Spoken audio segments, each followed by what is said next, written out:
ఏలూరులో అసలు ఏం జరుగుతోంది? పొలిటికల్ గా అధికార పక్షం ప్రతిపక్షం పోటాపోటీగా అమలు చేస్తున్న వ్యూహాలతో ఇప్పుడు ఇలాంటి చర్చే జరుగుతోంది. ఇప్పటికే అసెంబ్లీ ఎన్నికల్లో గెలిచి వైసీపీని చావు దెబ్బతీసిన కూటమి ఇంకా ఏం చేయాలనుకుంటోంది? ఓటమి పాతలో ఉన్న ఫ్యాన్ పార్టీ భవిష్యత్తు కోసం ఎలాంటి ప్లాన్ వేస్తోంది? ఏలూరులో మరింత దూకుడుగా కూటమి కీలక పదవుల కోసం డేట్ ఫిక్స్ చేశారా? అధికార పక్షాన్ని వైసీపీ కట్టడి చేయగలదా?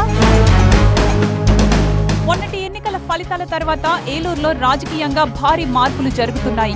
ఇంకా జరగబోతున్నట్టుగా కూడా కనిపిస్తోంది. పశ్చిమలో ఘోర పరాజయం తర్వాత పార్టీ ముఖ్యులతో సమావేశమైన జగన్ పార్టీ జిల్లా అధ్యక్ష పదవికి రాజీనామా చేసిన ఆళ్ల నాని ప్లేస్ ను ఎవరితో భర్తీ చేయాలనే విషయమై సుదీర్ఘంగా చర్చలు జరిపారు. ఫైనల్ గా ఏలూరు వైసీపీ అధ్యక్షుడిగా కైకలూరు మాజీ ఎమ్మెల్యే దూలం నాగేశ్వరరావు పేరును ఖరారు చేశారు. ఏలూరు అసెంబ్లీకి సైతం కొత్త ఇన్ఛార్జిను నియమించారు. ఆళ్ల నాని అనుకోని షాక్ ఇచ్చాక జిల్లాలో ఫ్యాన్ పార్టీకి ఇది కొంత బూస్టప్ అనుకోవచ్చు. అయితే ప్రతిపక్షం మార్పులు చేర్పులతో దూకుడుగా ముందుకు వెళ్తుంటే అధికారంలో ఉన్న తామేం తక్కువ తిన్నామా అంటోంది కూటమి పక్షం. అందుకే విపక్షానికి ధీటుగా దిమ్మ తిరిగి మైండ్ బ్లాక్ అయిపోయే ఎత్తుగడే వేసినట్టు తెలుస్తోంది. ఒకేసారి ఏలూరు కార్పొరేషన్ జిల్లా పరిషత్ పీఠాలను తమ ఖాతాలో వేసుకునేందుకు ఎన్డీఏ కూటమి వ్యూహం సిద్ధం చేసిందనే ప్రచారం ఇప్పుడు జోరందుకుంది. ఇదే జరిగితే పశ్చిమలో టీడీపీ ఏక చక్రాధిపత్యానికి తిరుగుండదని రాజకీయ విశ్లేషకులు అభిప్రాయపడుతున్నారు. ఎన్నికల ఫలితాలు పూర్తిగా నిరాశపరచడంతో ఏలూరులో వైసీపీ నుంచి కీలక నేతలు ఒక్కొక్కరుగా బయటకు వెళ్లిపోతున్నారు. అయితే ఈ పరిణామాలతో అలర్ట్ అయిన వైసీపీ అధిష్టానం వేగంగానే నష్ట నివారణ చర్యలు చేపట్టింది.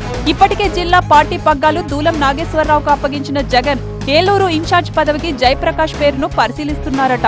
అధికారికంగా ఆయన పేరును ప్రకటిస్తే ఆ తంతు కూడా పూర్తయిపోతుంది.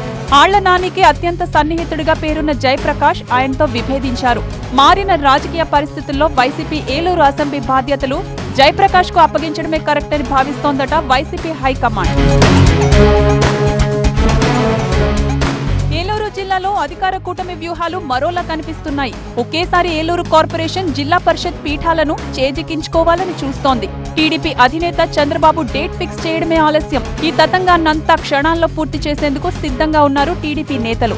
ఇప్పటికే పార్టీ మారేందుకు నిర్ణయం తీసుకున్న ఏలూరు మేయర్ నూర్జహాన్ పెదబాబు దంపతులు, జిల్లా పరిషత్ చైర్పర్సన్ ఘంటా పద్మశ్రీ ప్రసాద్ దంపతులు చంద్రబాబు నుంచి గ్రీన్ సిగ్నల్ కోసం వెయిట్ చేస్తున్నారు.